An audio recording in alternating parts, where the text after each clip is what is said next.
கடன் வாங்கி பொருள் வாங்குற பழக்கம் உங்களுக்கு இருந்துச்சுன்னா அதை மாற்றிக்கோங்க. ஓகே, என்ன வித்தியாசம்? இது முன்னாடி கிரெடிட் கார்டு சொன்னேன் இல்லையா, அது இதெல்லாம் சிட்டி டெக்னாலஜிலாம் தெரிஞ்சவங்களுக்கு.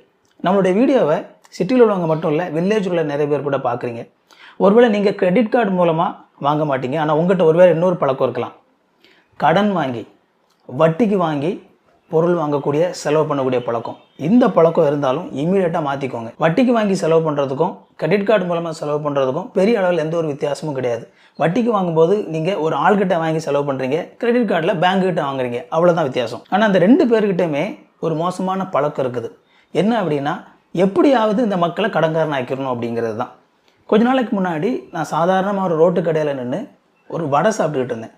இப்போ சாப்பிட்டுட்டு இருக்கும்போது ஒரு ஆள் பைக்கில் அப்படி இறங்கினார். இறங்கிட்டு அதே கடையில் நின்றுட்டு ஒரு 2 வடையை சாப்பிட்டார். சாப்பிட்டு முடிச்சுட்டு ரூபாய் கொடுத்துட்டு மெதுவாக அந்த ரோட்டு கடைக்கார்ட்ட சொல்கிறாரு, நான் வட்டிக்கு கணக்கு கொடுப்பேன், நீங்கள் உங்களுக்கு வட்டிக்கு வேணும் அப்படின்னா நீங்கள் என்கிட்ட வாங்கிக்கிடுங்க அப்படின்னு சொல்லிட்டு மெதுவாக அவர் காதில் சொல்கிறார். அவர் ஒய்ஃபு பக்கத்துலேருந்து டக்குன்னு சொல்லி கேட்டு எங்கேன்னு சும்மா இருங்க, நீங்கள் இதெல்லாம் ஒன்று அவங்கள்ட்ட சொல்லாதுங்க அப்படின்னு சொல்லி சத்தம் போட்டு அனுப்பி விடுது. அவர் வடை சாப்பிட்றதுக்கு வரல.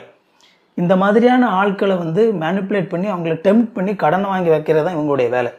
இன்றைக்கி என்ன பிரச்சனை அப்படின்னா, எப்படி இந்த வட்டி கடைக்காரங்க இந்த மாதிரி ஆட்களை பார்த்து வட்டிக்கு கடன் கொடுக்கறதுக்கு முயற்சி பண்ணுறாங்களோ அதே மாதிரி தான் பேங்க்லேருந்து உங்களுக்கு ஃபோன் வரும். சார், உங்களுக்கு ஃப்ரீயாக கிரெடிட் கார்டு இருக்குது சார், நீங்கள் வாங்கிக்கிறீங்களா அப்படின்னு சொல்லிட்டு உங்கள்கிட்ட கேட்பாங்க. ஒரே ஒரு காரணம் தான், நீங்கள் கடன்காரனாக இருக்கிற வரைக்கும் தான் அவங்களுக்கு லாபம். வட்டி கடைக்காரனுக்கு நீங்கள் கொடுக்குற வட்டி தான் அவனுக்கான வருமானம். நீங்கள் ஒருவேளை இந்த கடனை நீங்கள் திரும்ப போய் கொடுக்க போகும்போதும் கூட நீங்கள் கொஞ்சம் கடனை கொடுத்துட்டிங்கன்னா அடுத்தல என்ன சொல்லுவாங்க தெரியுமா, இன்னும் கொஞ்சம் கடன் வாங்கிக்கலாமே, உங்களுக்கு வேணா வாங்கிக்கோங்க அப்படின்னு சொல்லி உங்களை திரும்ப கடனுக்கு அடிமையாக்க பார்ப்பாங்க. பேங்க்கும் அதே தான். சார், உங்களுக்கு சிபில் ஸ்கோர்லாம் சூப்பராக இருக்குது சார், நீங்கள் நல்ல கடன்லாம் திரும்ப கொடுத்துருக்கீங்களே, உங்களுக்கு திரும்பவும் ஒரு 3 லட்ச ரூபாய் கடன் உடனே கிடைக்கிறதுக்கு ரெடியாக இருக்குது சார், வாங்குறீங்களான்னு சொல்லி திரும்ப உங்களை அந்த சர்க்கிளுக்குள்ளே கொண்டு வர்றதுக்கு பார்ப்பாங்க.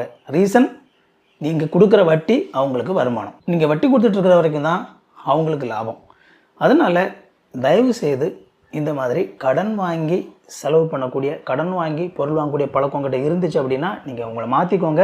ஏன்னா கடன் வாங்கி செலவு பண்ணுற பழக்கம் கிட்ட இருக்கிற வரைக்கும் உங்களால் ஃபினான்ஷியலாக நல்ல ஒரு இடத்துக்கு வரவே முடியாது. அதுவும் உங்களுக்கு கடன் வாங்கி ஆடம்பரமாக வாழ்கிற வாழ்க்கை அந்த பழக்கம் உங்களுக்கு இருந்துன்னு வச்சுக்கோங்களேன், அதை விட டேஞ்சரான ஒரு பழக்கம் கிடையவே கிடையாது. நிறைய பேர் எதுக்காக கடன் வாங்குறது தெரியுமா? ஆடம்பரமாக வாழ்கிறதுக்கு. இன்னொருத்தர் ஒரு பொருள் வாங்கியிருப்பாங்க, அதை வாங்குறதுக்கான திறன் உங்ககிட்ட இல்லை, ஆனால் சும்மா வெத்து பந்தாவுக்காக கடனை வாங்கியாவது அந்த பொருளை வாங்கிடுறது. அந்த பொருளை வாங்கிட்டு பார்த்தியா, நானும் இந்த பொருளை வாங்கிட்டேன் பாரு அப்படின்னு சொல்லி 4 பேர்ட்ட சும்மா வெட்டி பந்தா காட்டுறது.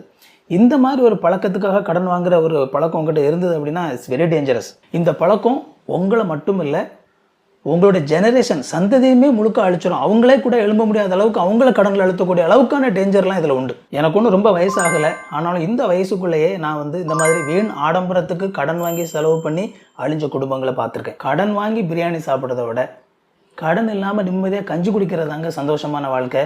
புரிஞ்சுக்கோங்க. இந்த வீடியோ உங்களுக்கு ரொம்ப யூஸ்ஃபுல்லாக இருந்திருக்கும் அப்படின்னு சொல்லி நினைக்கிறேன். இதே மாதிரி இன்னும் நிறைய யூஸ்ஃபுல்லான வீடியோஸ் நம்ம சேனலில் இருக்குது, போய் பாருங்கள்.